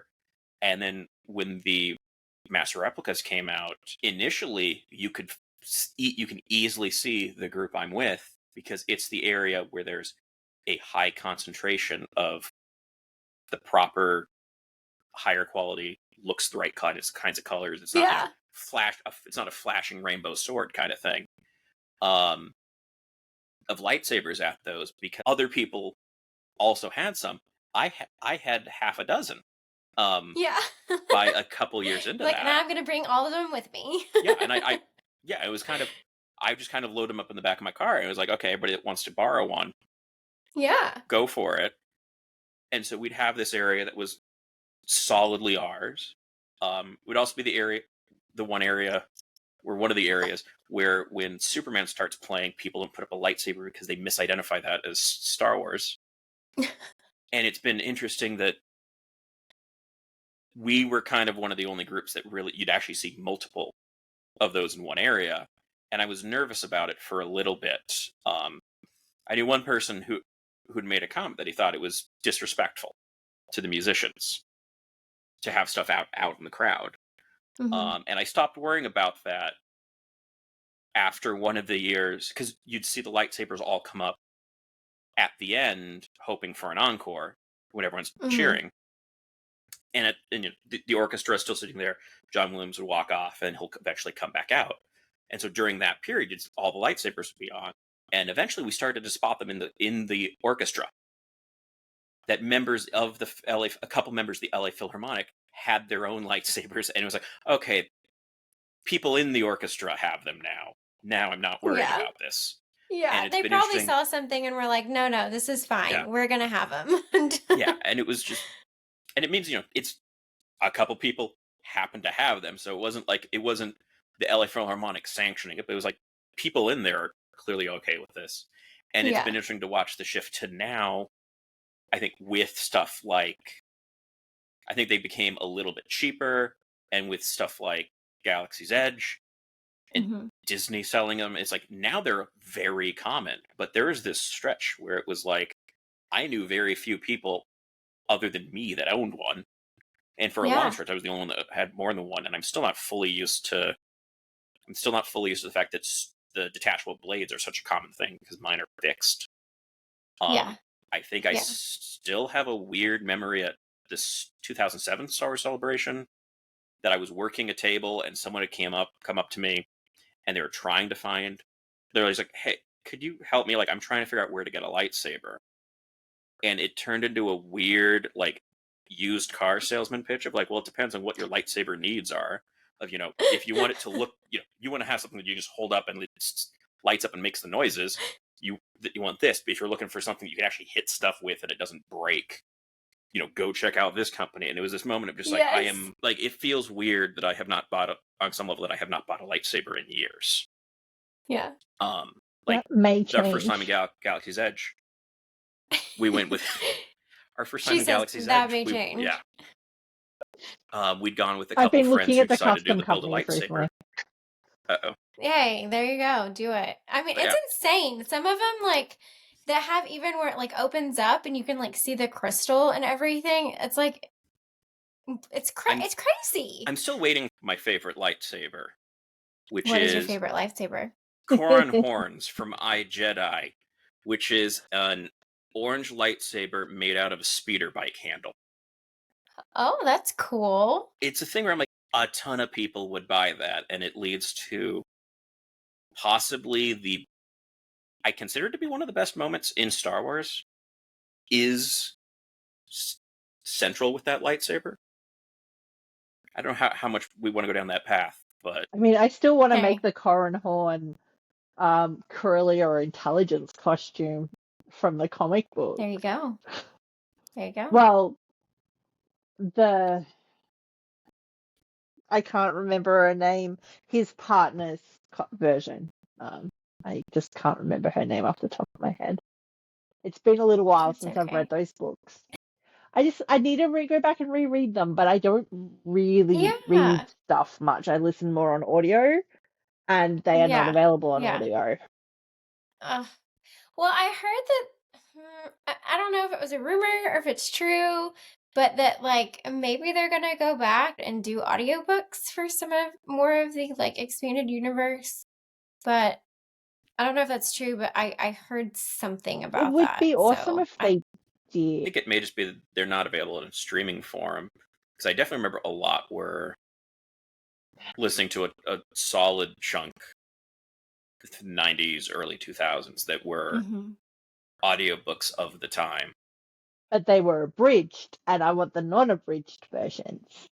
Gotcha. Well, maybe Star Wars books people, maybe listening, maybe y'all can let us know if you have any knowledge or information that might be useful to this. Oh gosh, you guys, thank you so much for telling me all of your story and everything. I mean, I loved hearing all of this and how much you guys love Star Wars and how it brought you together and how you guys are continuing with this journey of it now together here. And I'm excited I may to have see. referred to Cat as the best convention exclusive ever at some point in the past. I love it. That's amazing. And I just think your story is so sweet. And I mean, it is a lot of work, like you were saying. I mean, like, I don't know from experience, but I know from other people that I know that are really close to me, it is a lot of work to move to another country, to go through the process of all the legal things and all the stuff, and it's expensive, and it's a lot. So, I mean, props to you guys for working through all of that, because it's a lot. Yeah. So, Well, we're getting there. yeah. I'm starting to be able to see the finishing line. So, Oh, good. I'm so glad. I'm glad. And I hope that comes soon, because, like I said, I'd love to run into you guys at something. That would be so fun. yeah, we're at the point domestic events are more likely to be on the cards than international. Yeah. But it all depends on where it is and when it is, because we're adults and there's adult things. I work in a job that taking summers off is very hard. Yes, it can be hard sometimes with everything, but when you can make it happen, you just got to make the most of it, I think that helps too. So, if you wanted people to take away something from your story, and everything that Star Wars has done for you guys, what is something that you each would want someone to take away from this? You can do it. It might be hard. It might be outside of your wheelhouse. But whether it is going to a convention in another country on your own, or moving to another country, or even just making the costume or going to the local meeting, you can do it. And you never know who you might meet. You never know what will come out of it. And for me, a big part of that is I got into the fandom, and the fandom kind of has encouraged me to not just do Star Wars costuming, but other costuming, because of people I met. And I going to pop culture conventions and going to going to events and parades and whatever. You can do it. You are strong enough to do it. And as I said, for me, a big part of that has been because of the Star Wars fandom.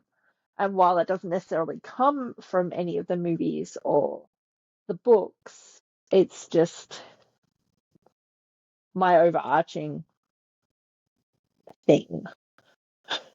No, yeah, I think that's wonderful advice. And I think it's so important to find people like that in your life. And it's fun when it happens to be also around something that you really enjoy too. Yeah. So yeah, I think it's very true what you said. And I think really a really good reminder for people, because all of us can be a little scared, I think, of different things or nervous about different things, and or things can genuinely give us like anxiety about stuff. And so having the courage to take that next step, I think it can be hard sometimes. And so if you have a friend that's going to make you go do something, maybe go do the thing. You never know. Like you said, You what will can come do from the thing. it. You can do the thing. I mean, that's kind of what I've told people. I mean, like, some people will think I'm really young. Some people will think I'm old, just depending on like how old they are. But like, I'm starting this at 34. It's never too late to do something and to put yourself out there and to go for something. So I started doing floss tube, which is cross stitch YouTube, a year ago, and I'm in my 40s. yeah, that's awesome. And what is all of tell people where they can watch all your videos and everything. So I am Katcansew, KATCANSEW, on both Instagram and YouTube. Awesome. I will have all of that information below so that people can follow you and look up your videos. And I can't wait to watch it because I love stuff like that. So I'm excited. And I love that you're putting all of that out there too. So It lets me share my cross awesome. stitch instead of it just living in a box Yeah, no, I think in my that's so closet. important to share your creativity, because you never know who you will inspire. You really don't. You never know. And I think that's always exciting to think about too. Instagram is more Disney these days because I'm really bad at posting That's my stitching okay. photos, but yeah. That's okay. People love Disney stuff too. That's all good. What about you, Mike? What do you want people to hopefully take away from this? I think it's probably, especially for people who kind of feel like they are somewhat socially isolated, that sort of jumping into an area where you're gonna share an interest like that really can make such a big difference. I'm going to be very cliche and say it is taking your first step into a much larger world. And it's the sort of thing where, because you start to make those connections with people where you have something shared in common, and sort of being open to where that leads you isn't quite so. It's a similar thread to what Kat said, but it's very much this reaching out or being open to making those connections with people in an environment that's at least has that sort of shared interest. Yeah. Really can be the difference between feeling like you're sort of on your own and getting to know people, and ultimately both developing friendships and developing things more than friendships, just sort of out of having those opportunities to make those connections. And I think fandom is a good thing to make those connections. I think it's actually not to sound overly like a plug, but Fred and I started a video game podcast a year ago. No, I want you to plug it. Do it. I don't want it to take away from this message on it, but one of the things you're that good. he had sort of as a realization as we were approaching the end of the first year was, as we started to sort of have guests on and make connections with other shows, that he hadn't gone into this with the realization that at this point, we're starting to build up friendships with other shows that are out there. We actually we met up with someone that we had on the show for a Pokemon Snap episode that just went live at WonderCon in LA because he was in the That's awesome. area, and he's like, I'm going to be at WonderCon. Will you guys be there? I was like, sure, we'll go check it out. And we hung out with him for a day. And it's that sort of stuff that it's really easy to sort of just stay back and enjoy what you want at home and kind of on your own. And it does take a bit of effort to sort of try to expand those connections, but it really does pay off in ways that you don't always anticipate exactly how that's going to work. I did not go line up for Star Wars thinking that so many of the people that I met 19 years ago now would be so key in my life now. Yeah. That's awesome. I say it a lot, but it's that like found family aspect. And I love it when it's not just something you see on screen, but something that you actually do in real life. Because I think a lot of times we can see things and we can see a story and we can think of like what the story means or what that means to us, but it's completely different to talk about it and then to actually like see that being applied in your day-to-day life and being able to make friends in a community and truly be there for each other when you need them. That's so important, I think, just to us as humans. I mean, we're just such a community. Like, we need community. Like, we just do. We but it's also okay to be by yourself. Like, we all need time to recharge. Like, I'm not saying like go be around people all the time because that sounds exhausting to me, Yeah, but I think it's if you feel like you're missing that, yeah, finding a place that you can connect and not just be exactly. like, how do I meet people? And especially with the downside of sort of social media stuff is people are like, well, how do I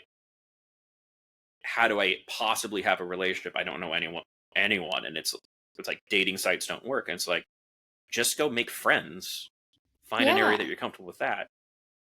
And if you like Star Wars, go for Star Wars. If you like sports, do sports, or not do sports, but go hang out and watch a game or something. If you like video games, there's so many ways to meet people now through that, and it doesn't even have to be about meeting people. It can be whatever you want it to be. But yeah, I think that's such a good point and reminder, and I love that that's happened for you guys too, especially with y'all's relationship and everything. So, but I don't know, I love hearing people's stories and them getting to share them. It makes me happy here.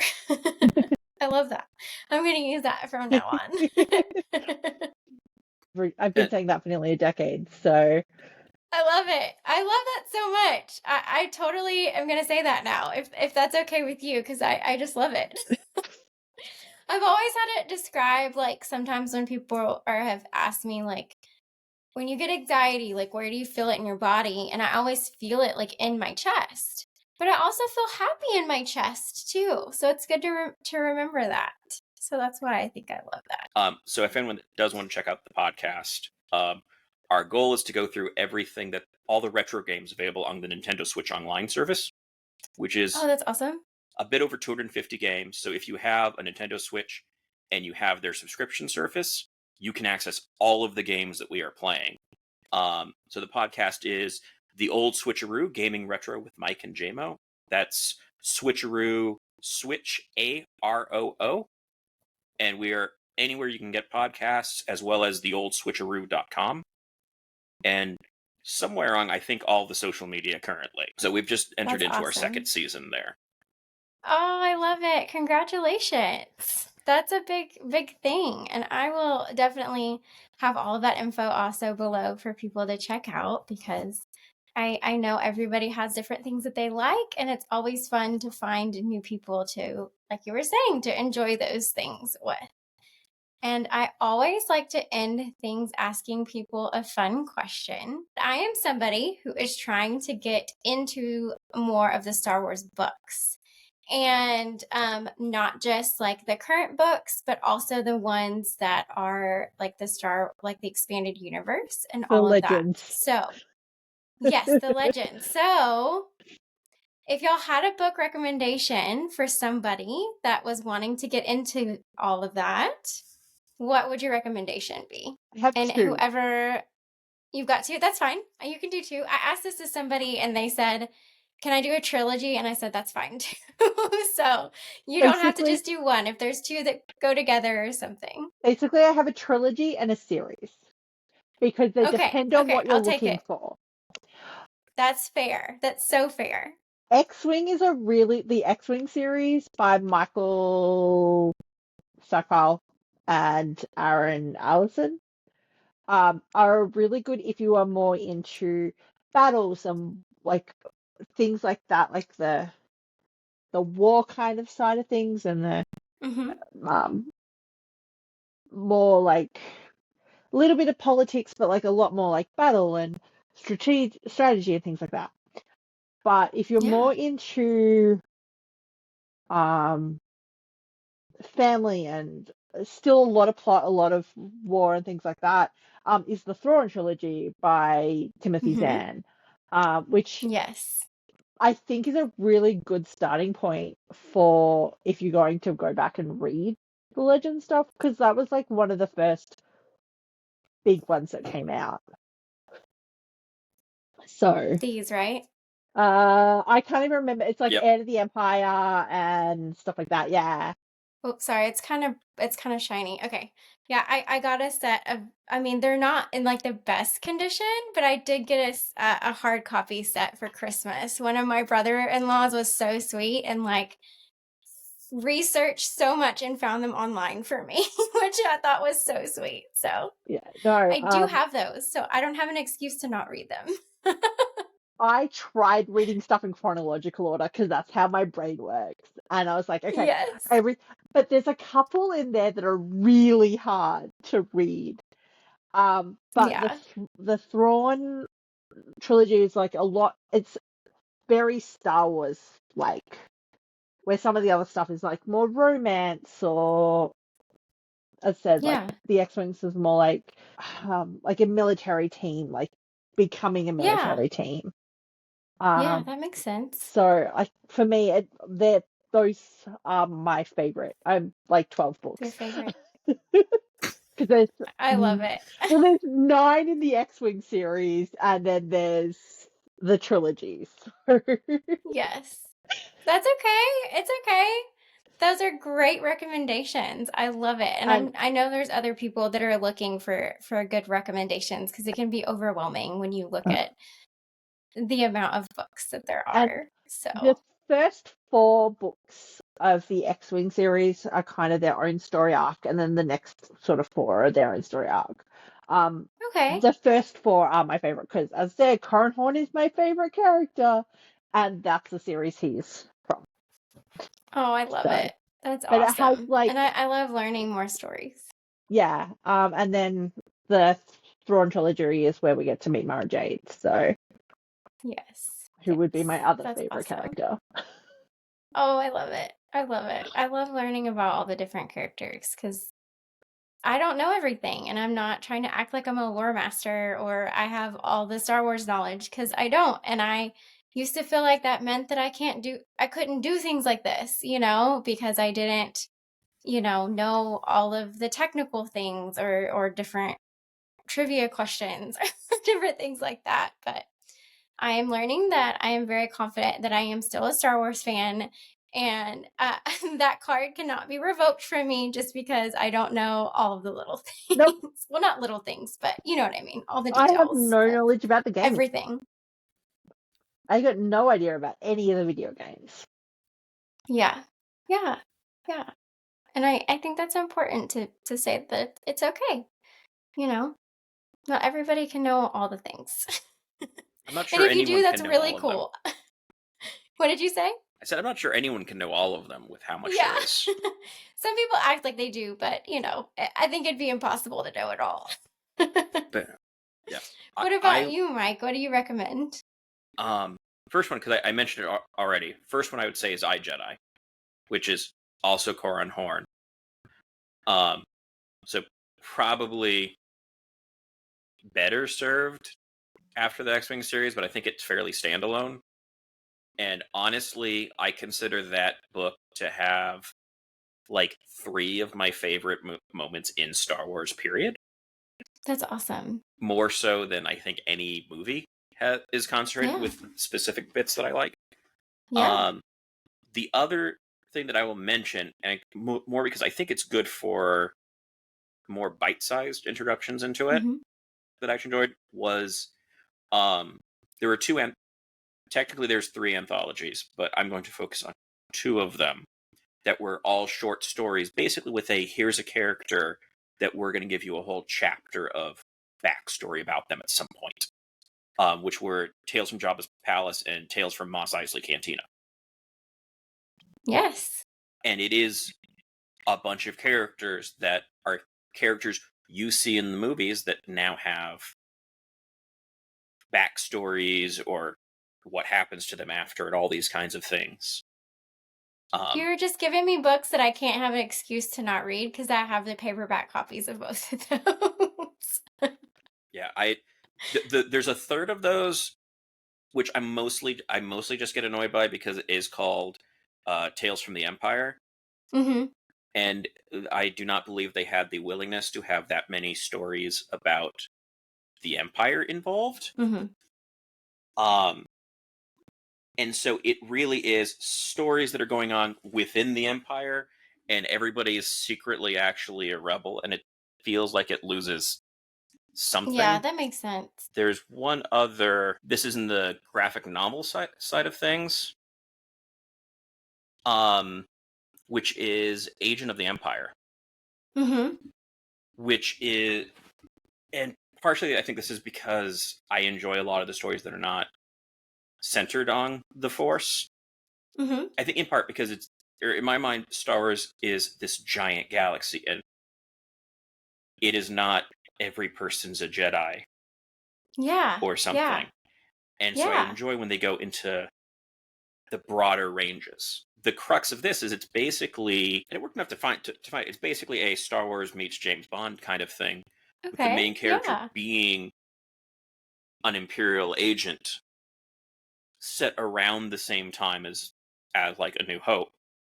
And it's basically all the covert operations that are going on sort of from his perspective on this. And so it really isn't getting into there's Jedi and Sith or whatever, or even necessarily and in that case, the rebellion is the part he's trying to deal with. But I like that it's a different kind of story. I think it's something that the books have been a lot more willing to do, I think, than the movies in general. To really have stories of people don't need to have the Force to be interesting. Yeah, I love that. I love that it is such a big galaxy far, far away, and there can be stories of so many different things, and I love the potential that it has for that, and I hope that that continues to be explored in different things, because it is great to have so many options that people can do with Star Wars, and I hope they really do take advantage of that, whether it's in more books or shows or movies or whatever capacity it is. I would love to see more of the different things. I keep wanting like a film noir that's set on Corellia and is just all shades of gray and smuggling and crime and no Force, no good versus bad, just all people trying to get by. And it's like, I'd love that. I think people would love that. There are definitely some people that would love that. It's like, I get it's a daring move, so I'm not necessarily holding out hope, but it's like, I want to see him to start doing some interesting things of, we've picked a spot in the galaxy and just gone for it. In a sense that I think Marvel was a bit willing to do that with the MCU and pick some spots of like, nobody knows what any of this, or most people did not know who Guardians of the Galaxy were. And you've suddenly gone off Earth into a whole other thing. And I'm like, I really want to see the breadth of stories from the books show up.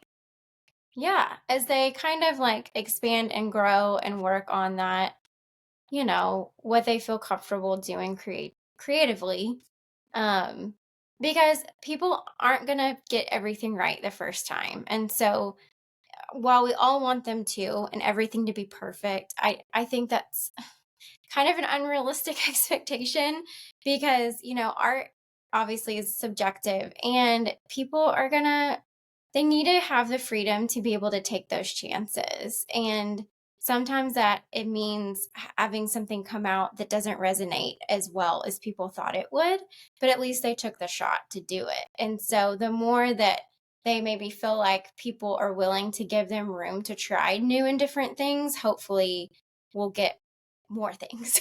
Yeah.